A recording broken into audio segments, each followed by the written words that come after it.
The atmosphere at Belmont Village is vibrant. We're a community built for life. We thrive and promote independence, engagement, social activity. It's an environment where we want our residents to have fun. And the beauty of it really is it allows our residents to age in place. They don't need to move. This is home.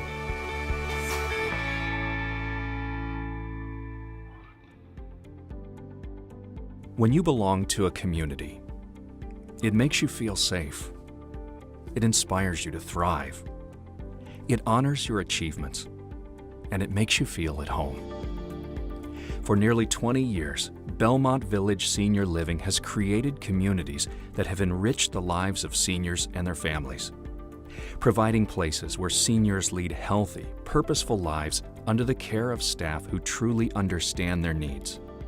Belmont Village offers assisted living, independent living, and memory care in a continuum that supports residents when care needs change and providing for couples of varying care needs. It's nice that we can be together. She needs a little bit more care than I do, and I don't have to do any cooking or shopping. Aging is a gift. We invite you to embrace it with us and be a part of our community and our family. Belmont Village Senior Living, the community built for life. Good morning. This morning we have a special guest with us, Patricia Will. She is the CEO and founder of Belmont Village. The company has opened its first community back in 1998 and currently operates 24 communities in 7 states.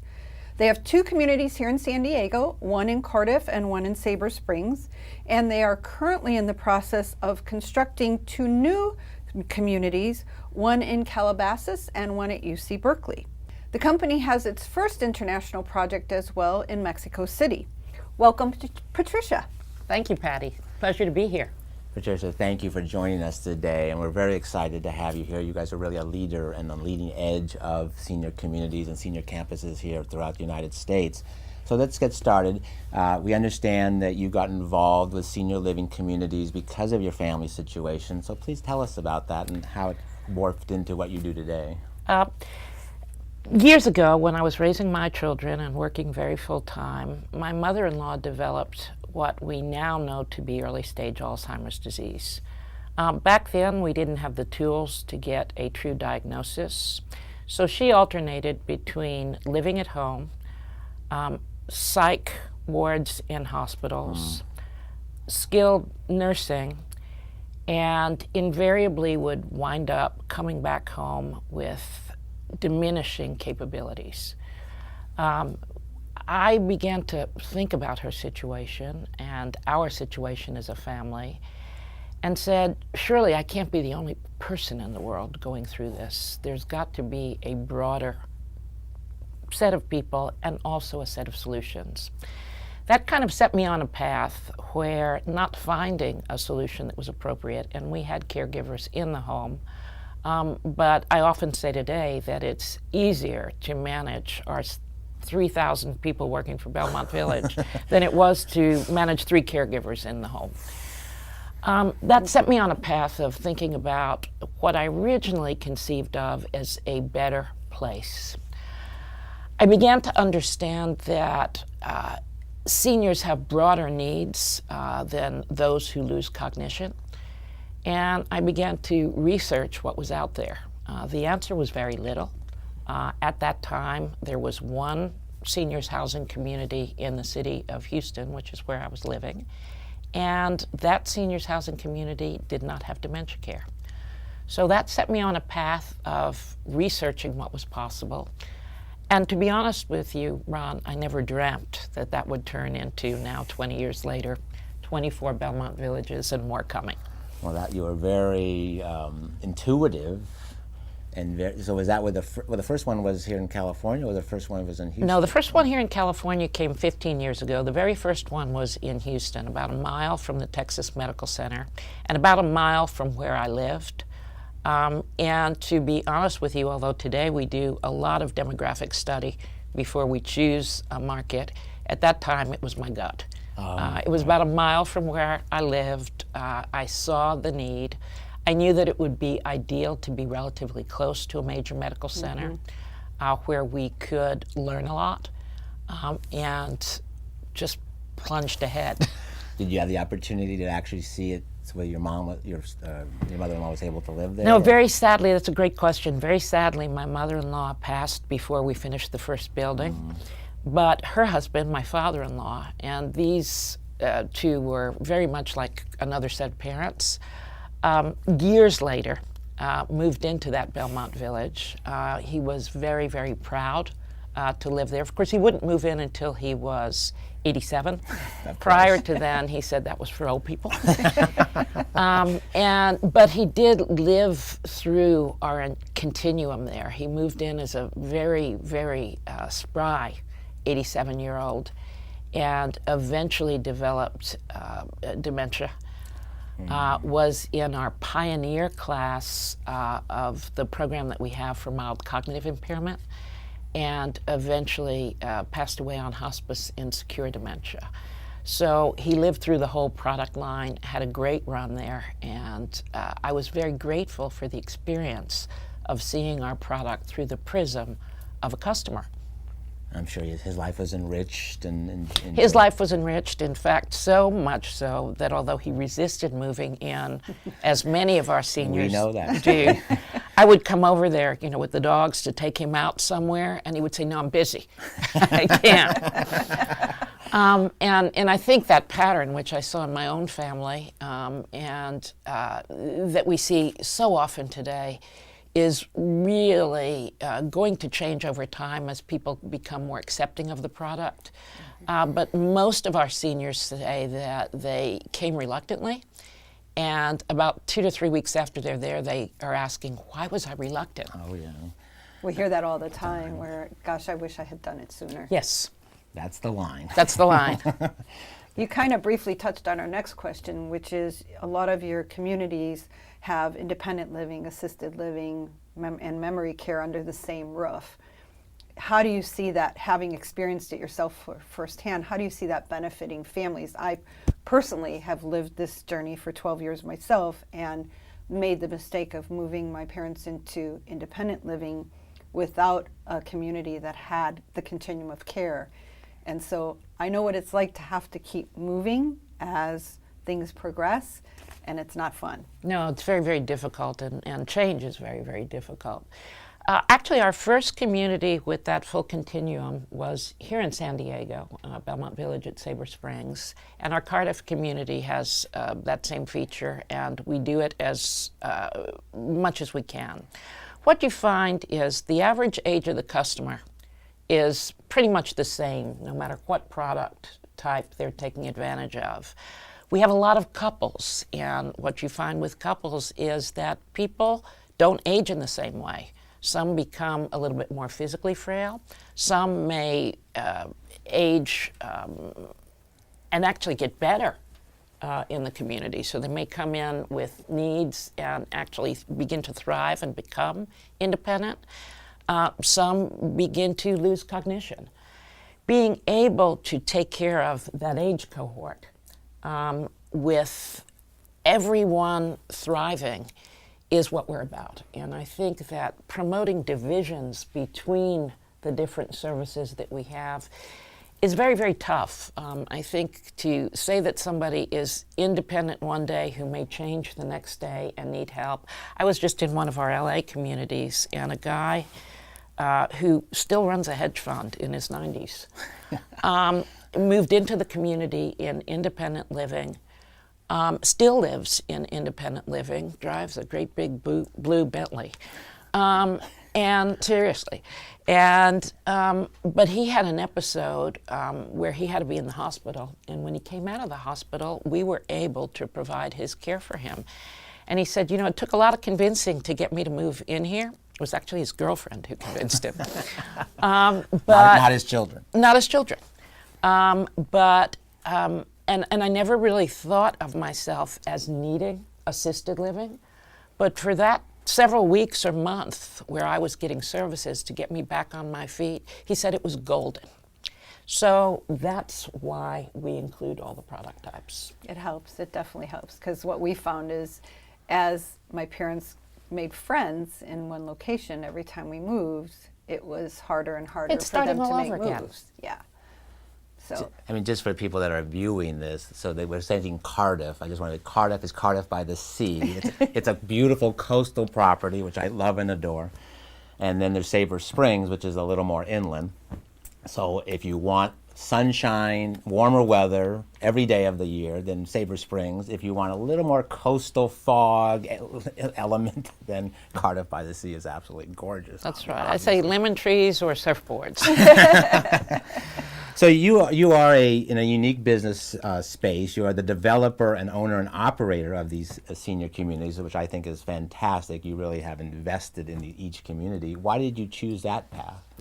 Well, to begin with, we make all of our own buildings. We build them from scratch, and we do that to assure a quality quotient to the buildings from a life safety perspective, from a lasting long.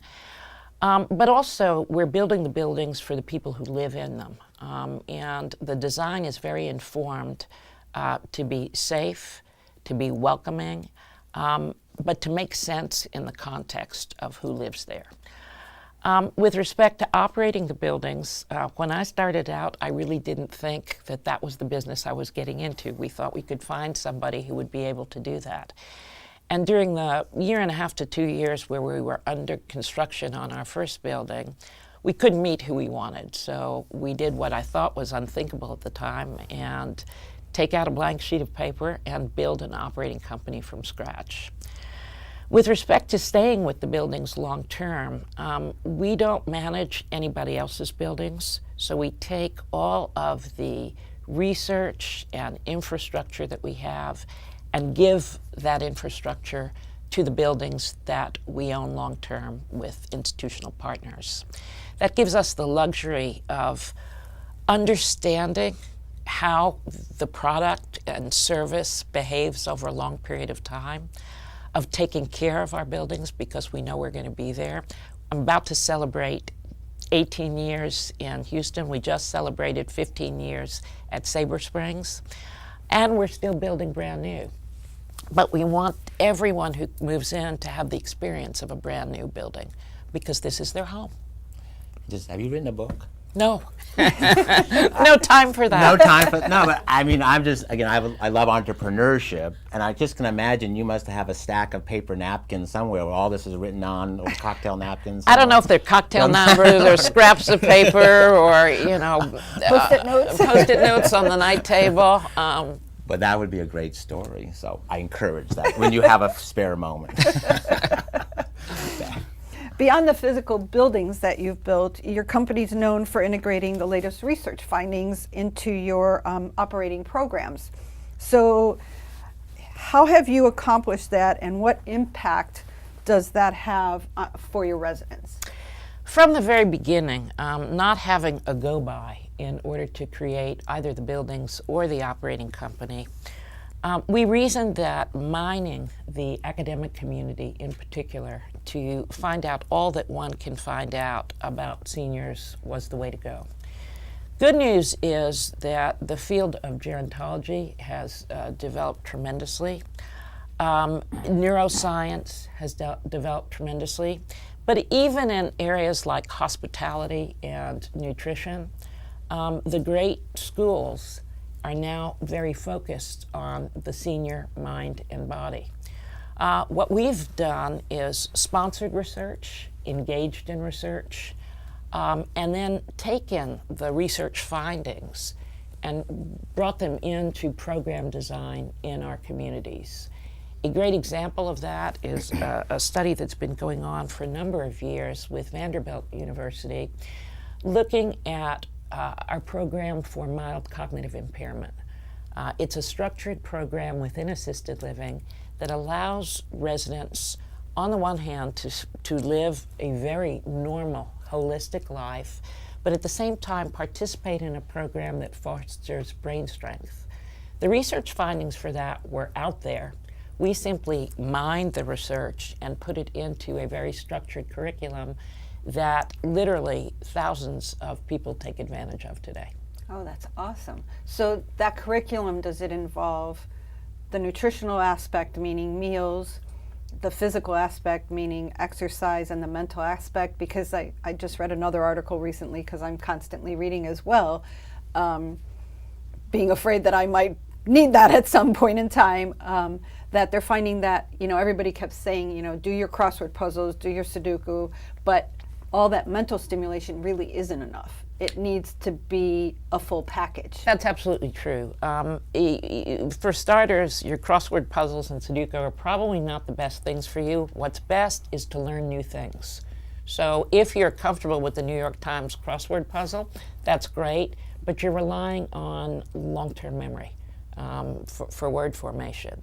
Rather, if you force yourself to learn a new language or dance steps that are complicated, salsa, square dancing, physical exercise is tremendously important, and we really are working very hard to try to maximize that. There are a lot of researchers right now that say that if you could only do one thing, it would be physical exercise of some kind. But it's the combination of all of those things and purpose that really fosters brain strength. Awesome.